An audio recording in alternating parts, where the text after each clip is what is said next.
Welcome to That Geek Show. I can't hear you. You can't hear me. You Your cannot volume hear is me. off. I am thinking, but you cannot hear me. Can you hear me now? Anyway, I think we lost Leo. Yeah. So we're live right now, but you can't hear me? Okay. Hold on.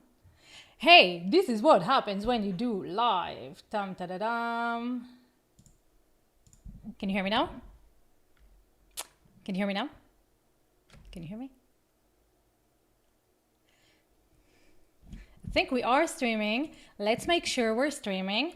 And everybody's seeing us streaming right now. Yes, you are. And we are trying to get Philip to hear me stream. So while I'm doing this, while I am trying to get Philip to hear me stream, hop on in. I'm thatgeek.com/live. We're going to have a live conversation with you right now. And I wonder why you can't hear me. So let me see. Can you hear me now? Can you hear me now?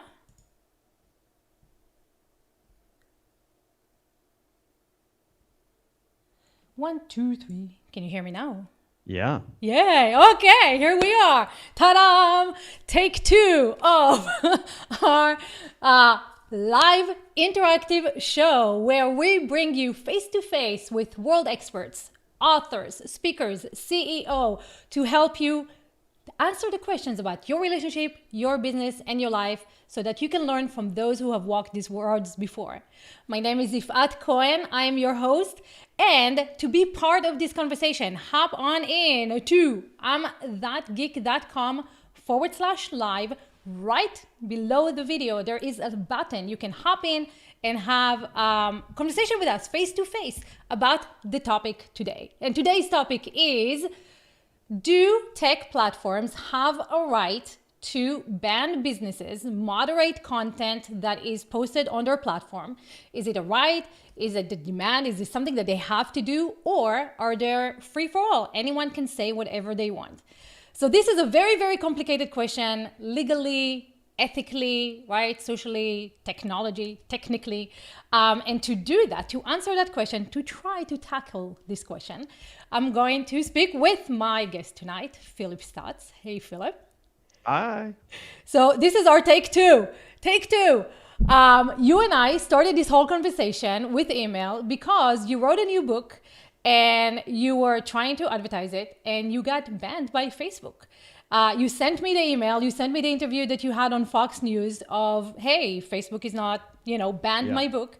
And I said, hey, let's talk about this, because should you be able to say whatever you want on any platform that you want, or are there things there that they should moderate? So your book has nothing to do with politics.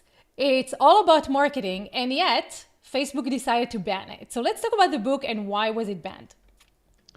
Yeah. So the book is, I think the title is important because that's what got banned. And the title is The Undefeated Marketing System: How to Grow Your Business and Build Your Brand Using the Secret Formula That Elects Presidents. And a few months ago, I decided we were looking at about 8 different types of book covers. I sent a big email to about 50 friends. 50 of them responded with votes. Ended up that the top 3 book cover votes were all an equal amount of votes. It was like 12, 12, and 12. And I went, well, that's interesting.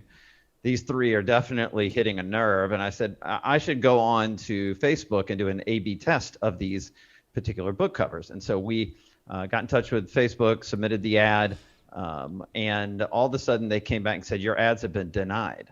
And I went, well, that's interesting. I wonder why that happened. And the guy that runs our Facebook platform for our company said, well, they denied it because they said that the subtitle says elects presidents in there, and they said you're trying to influence an election. Now, the election had already happened. This was past November. And I went, oh, that doesn't make any sense. I said, why don't you appeal to Facebook and tell them this is a business marketing book where I talk about how we use political marketing strategies, not left versus right, not Trump versus Biden, nothing like that. It's just how we market politicians and how businesses should learn from that. And they said, Okay, yeah, let's do that. And so he went back, appealed. 8 hours later, Facebook came back and denied my appeal. And that kind of set off. I went, well, this isn't right. And I have a small platform, and I decided I was going to make a ruckus over it. And so I And you ended did? up writing about it to my subscribers.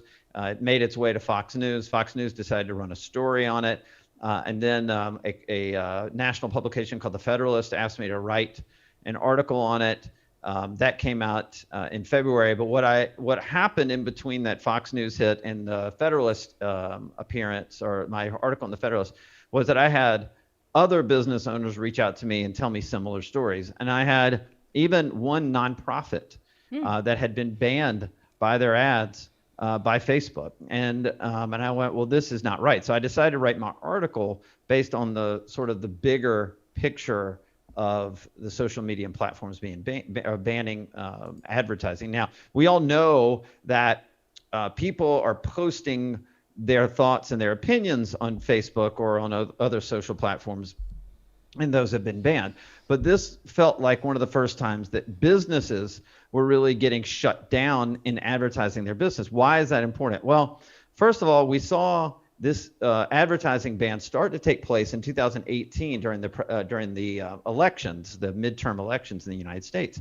And at the time, everybody I knew that was not in politics was like, thank God they banned those horrible political ads. We hate those ads. And I get that. That's fine.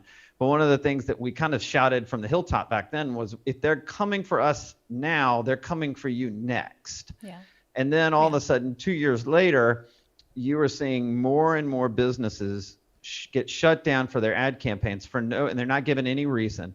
And the reason, Yafat, this is important is because there are a lot of business owners that rely on making their living by advertising on social media platforms. There are a lot of business owners that employ a lot of people and provide jobs to in a lot of companies, just because, and the only way they make money is through advertising on social media platforms. And when you see, you and I have mutual friends in the influencer space, in the entrepreneurial space, and we are in a WhatsApp group with them. And there is something every week about these people getting their ads shut down. They're not political. Right. They're just advertising their entrepreneurial skill set or their products or services, and they are getting banned. The charity that got banned was a charity that helps rescue sexually and physically abused kids from the horrific homes they're in. Wow. And puts them and rescues them, gets them health services, psychological services, and helps them be placed into a safer home for these children. This is children being physically and sexually abused. And during the pandemic, it was the highest increase in physical and sexual abuse that they had ever seen, because people were stuck at home, and the cops weren't out there working the beat like they were. And so this particular charity decided in the fall of 2020 that they would run a fundraising campaign to bring attention to what was going on and try to raise money, because they had raised the least amount of money in the history of their charity, because people weren't giving during the pandemic. Yeah.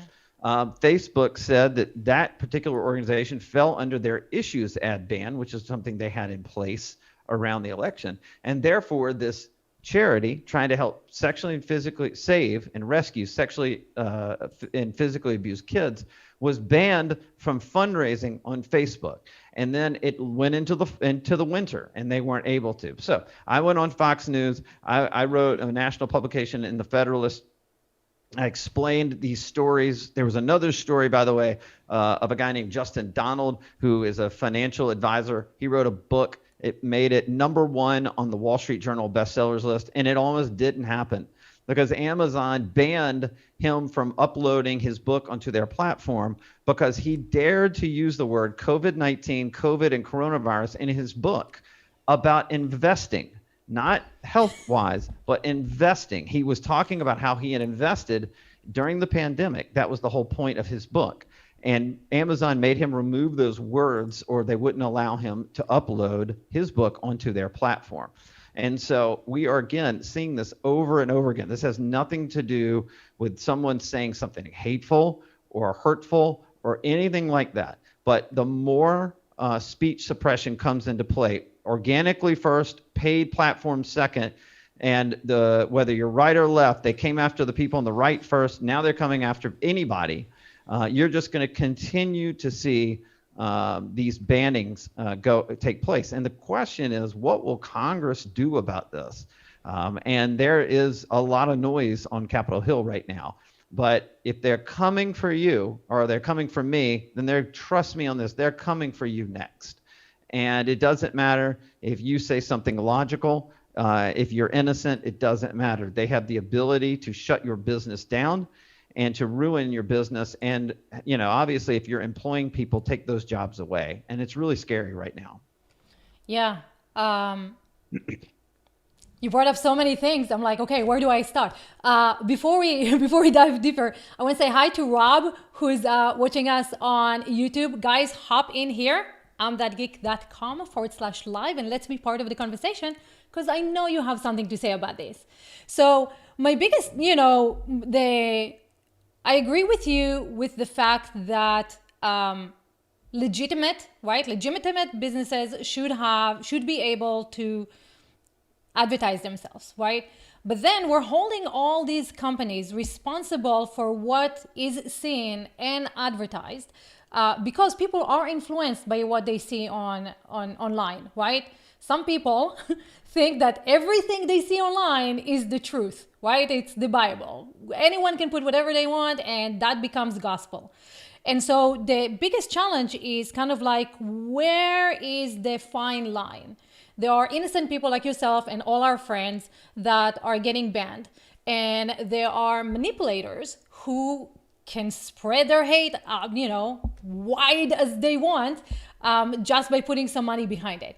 So where is that fine line between First Amendment, I can say anything, I'm a business, this is my source of income, to, hey, we know people are believing everything online, we need to kind of like keep it, a little bit more kosher? It's a good question. So there's a law. It's called Section 230. Let me get this right because I want to make 230 sure. 230 something. Yep. I'll pull it up in 1 second. So it's Section 230 of the Communications Decency Act, and it gives social media companies legal immunity over their users' words and actions. Okay, so there's no what's that? Is it social companies or is it publishers and distributors? Because it's a little bit. It's an interpretation, but it absolutely covers the social media platforms, and so they don't have to ban anybody for anything. They're not going to get sued, but if they start banning, that's where you're going to start seeing legislation of people saying, okay, you want to ban, well, then you're legally liable now if you're going to ban people, right? And so there were a couple Democratic senators on Capitol Hill that were looking to put together it's called the Safe Tech Act. Mm-hmm. And basically it's saying that for people in our space, the issues we're talking about, that advertisers, that the social media platforms would be responsible for the advertisers, what they're putting out, right? Yeah. So the kind of things talking about. And you can think to yourself, oh, good. Okay, there's some liability now. They're not free.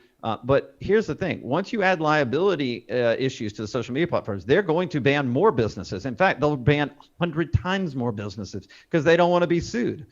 So you're now talking about a massive amount of businesses will not be able to advertise anymore on these platforms if a bill like that gets passed.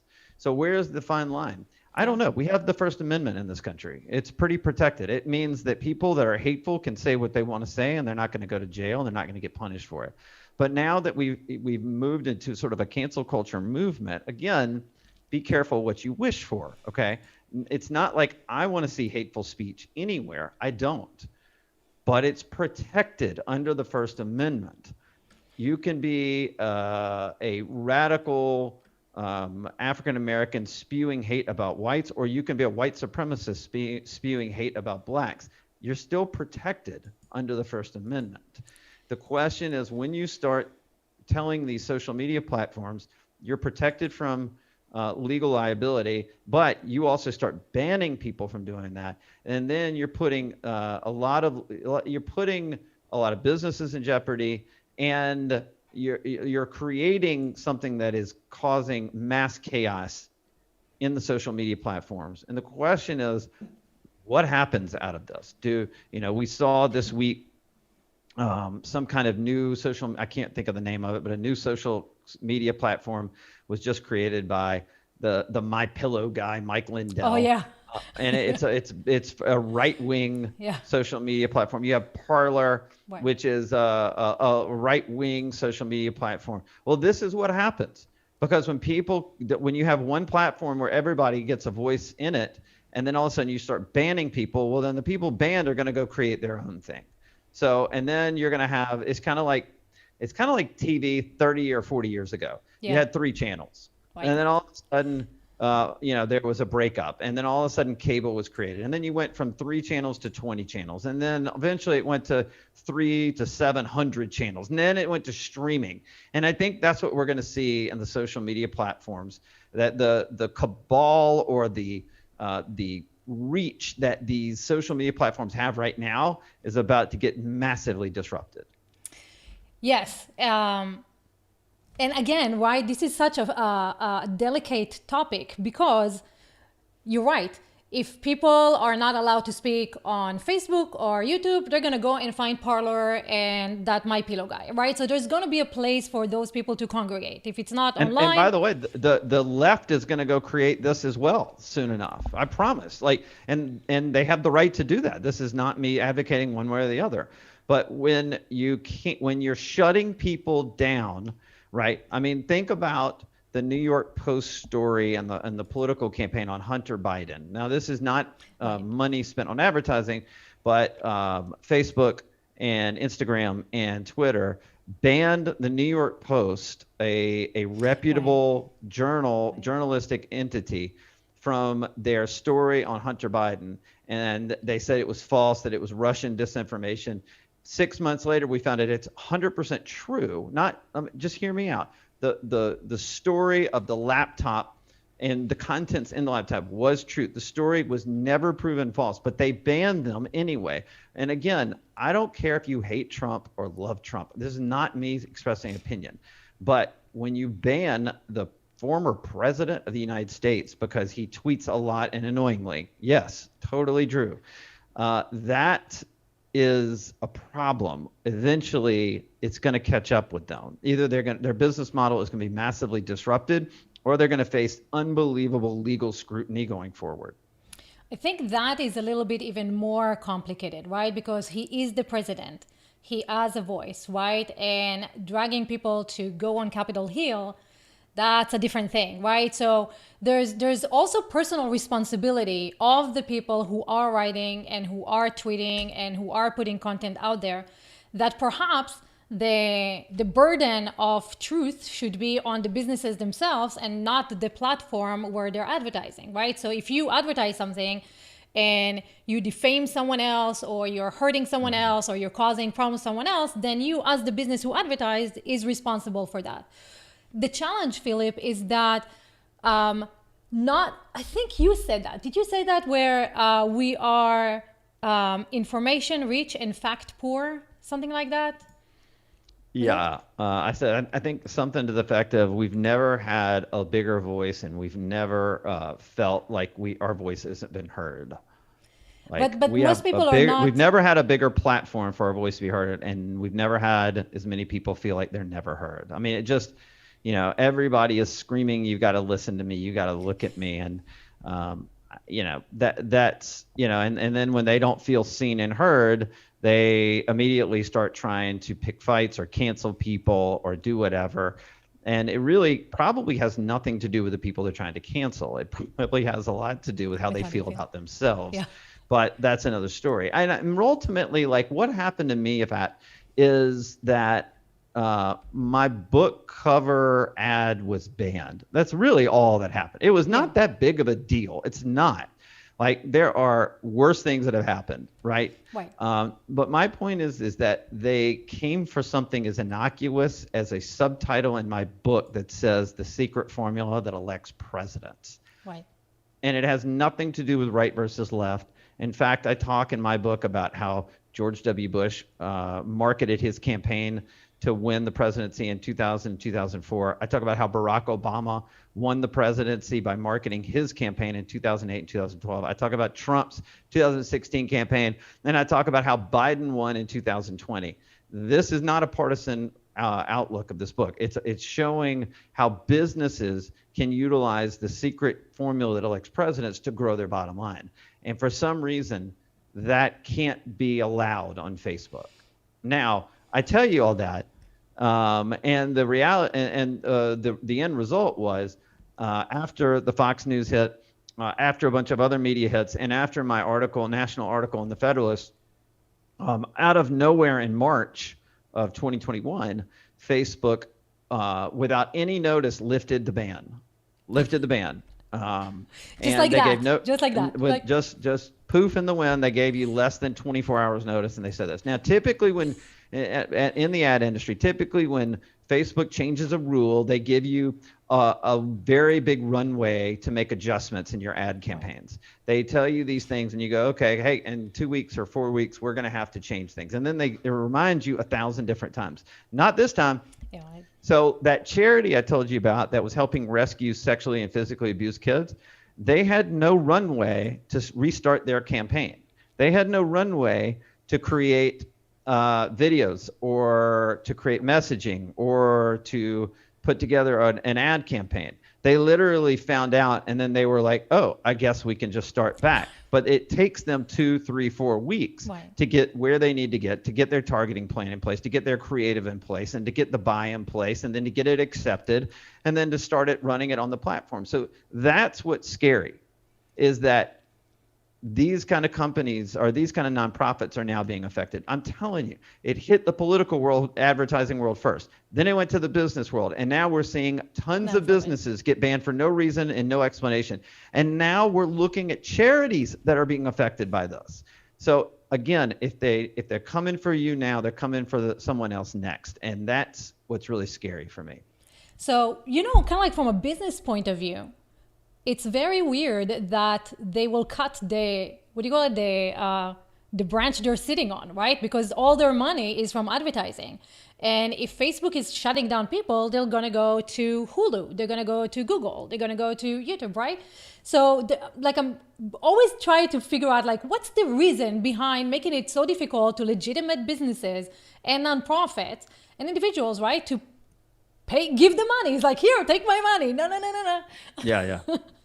No, I think it's a couple things. I think you have ideological people who think they're doing the right thing. And then the other thing is, I think Facebook let's just take Facebook, for example.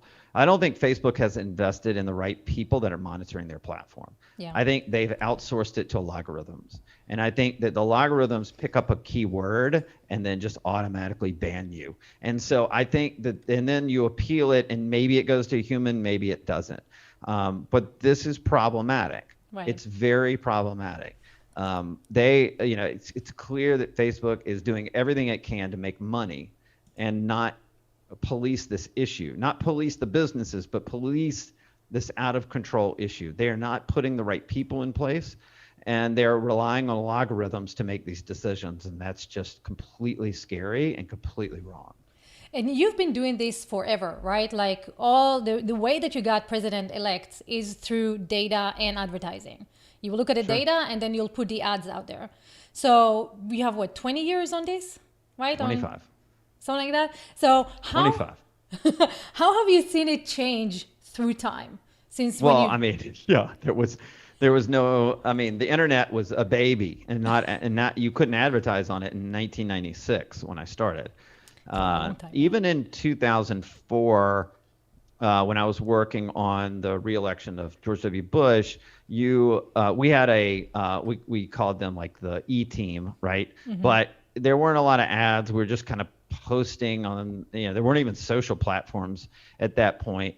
But we were posting, and run. Everybody would have to come to your website to read your blog or see your ads. Or you could place ads on different, other websites. But right. It was so rudimentary, right? And we would use data mostly to advertise on TV, radio, direct mail. Direct mail was probably the most efficient advertising 16 years ago. Yeah. And then Obama's 2008 campaign really changed everything because for the first time, Facebook had integrated, Twitter was coming online, and really, it was really all about Facebook, but it wasn't very targeted. The platform was not very sophisticated, but it was there, and they utilized it unbelievably successfully. And then in 2012, Facebook's platform became much smarter, much better. Actually, Instagram and Twitter and YouTube were now major players in the ad campaign world. And then 2016 hit, and frankly, Google and YouTube were massively important. Facebook ruled everything. And I've said this in the past, but Facebook at the time, they gave us, as advertisers, they gave us everything. We knew everything about everybody on the platform. Right. And we could target our message and our ads in politics. I'm not talking about the corporate world, but in politics, we could target everything we did. We could be incredibly precise in our targeting. And I in the book that I just put out today, I talk about the story about the Trump campaign in 2016.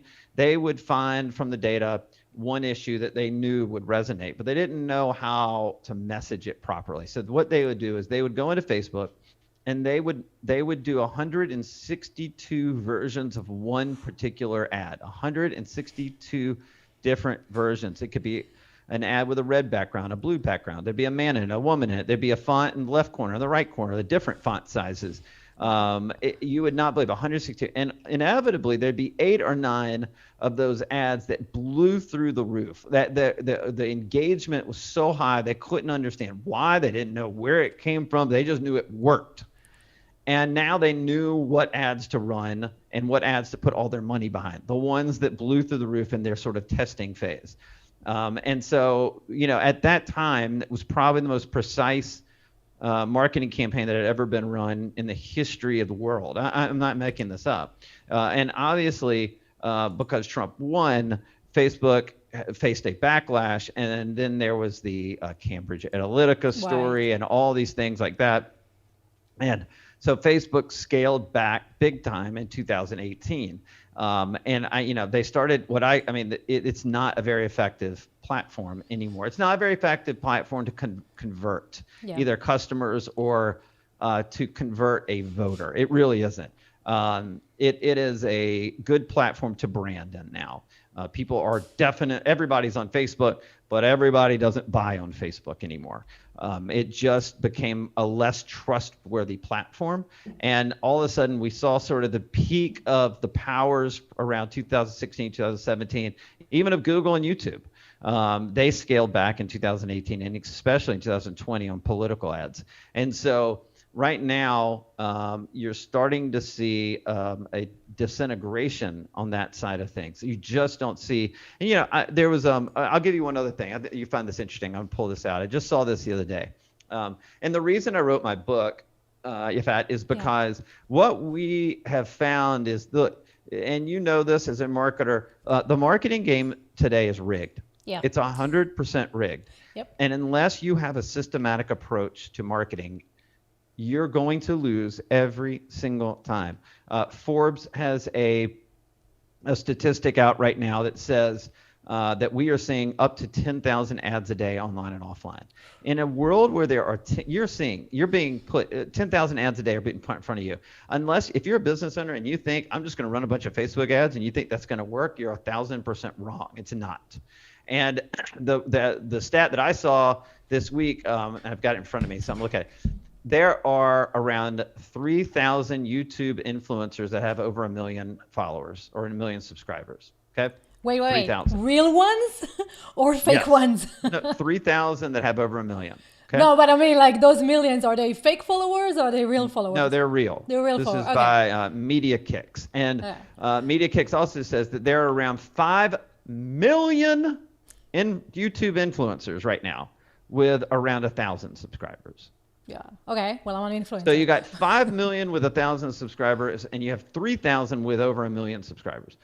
If you think you're just going to jump on YouTube and succeed, you're wrong. The game is rigged against you. So the whole point of my book is how do you rig the game for you now? Because Too many people have spent too much time and too much money over the last 5 years trying to win a rigged game. Yep. And I just came up with a formulaic way to market your business that now we've seen every single client that we've worked with that has followed it grow their bottom line.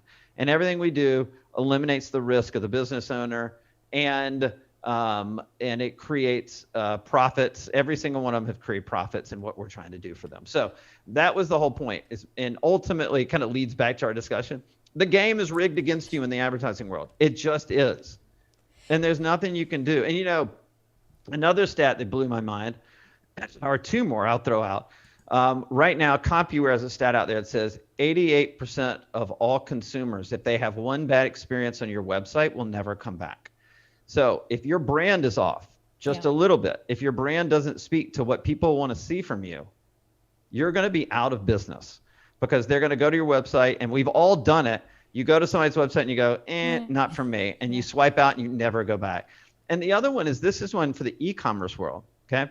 Right now, on average, there is a 68.88% cart abandonment rate on all e-commerce purchase, or things that enter into the cart. So like Shopify, Amazon, Etsy, this kind of stuff. 68.88% cart abandonment rate.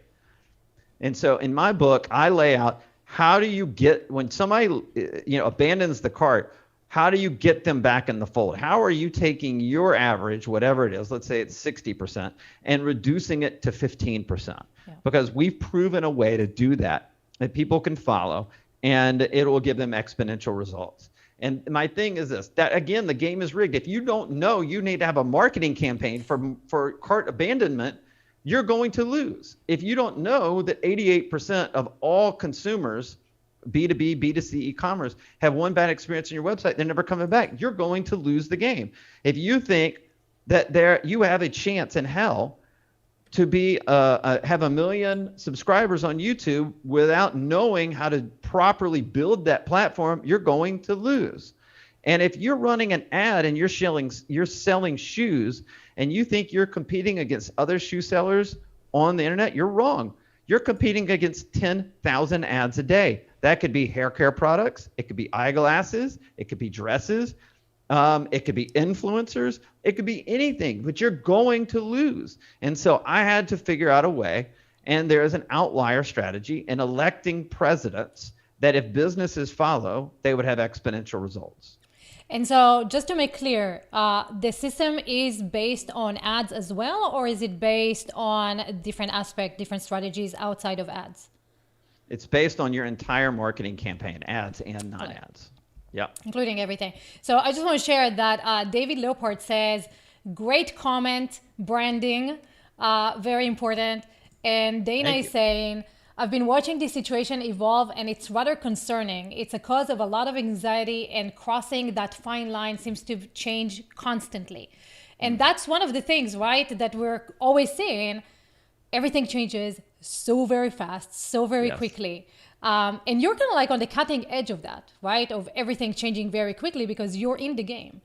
Yeah, and not only that, I'm in politics that has an election every 2 years. So if we're not, if we make one misstep, if we're not up to date on the latest in innovation, then I'm putting my candidate at a disadvantage, right? Mm-hmm. And I look at that when we market businesses as well. If I'm not, if I don't know everything about my clients and their customers 24/7, then I'm putting them at a disadvantage. The game again is rigged, so I have to unrig it for the people that we work for. And so that's why I wanted to write this book. I wanted to expose that system, and I wanted to give people the opportunity to do it a different way. And so let me show you guys where to get the book. Right here on amthatgeek.com/live, right to the right of the video that you're watching us right now and commenting, right here, there is Philip's book. Click on it, takes you directly to Amazon, and you can just buy it from there. Yafat, everybody watching right now, we priced it at 99 cents for today only. So all of your followers, anybody in your system right now, Yafat, this is for them. We're only pricing it at 99 cents until midnight tonight. So if you want it for $1, something that took me 3 years to write and helps teach you the way to win the game of marketing, it is yours. So for 99 cents, guys, hop on in here, grab the book, and make sure that you are securing your business through all the changes that are happening, getting the right strategies, not just tactics, right? It's the mindset behind everything of how to run a business in today's world. So thank you so much. I know you have a hard stop. I will see you in our next meeting. It's a crazy day for me, so I'm really honored to be here. And for everybody out there, I've gotten to know you, Fat, over the last year, and you have a heart of gold. I'm really honored to know you, and it's a pleasure. And what you see is what you get with Yafat, and she cares more about delivering and helping others than anybody I've ever been around. So I'm honored to be here, and anytime you need anything, just ask. Thank you. And thank you, everybody. And we will see you in the next episode of I'm That Geek.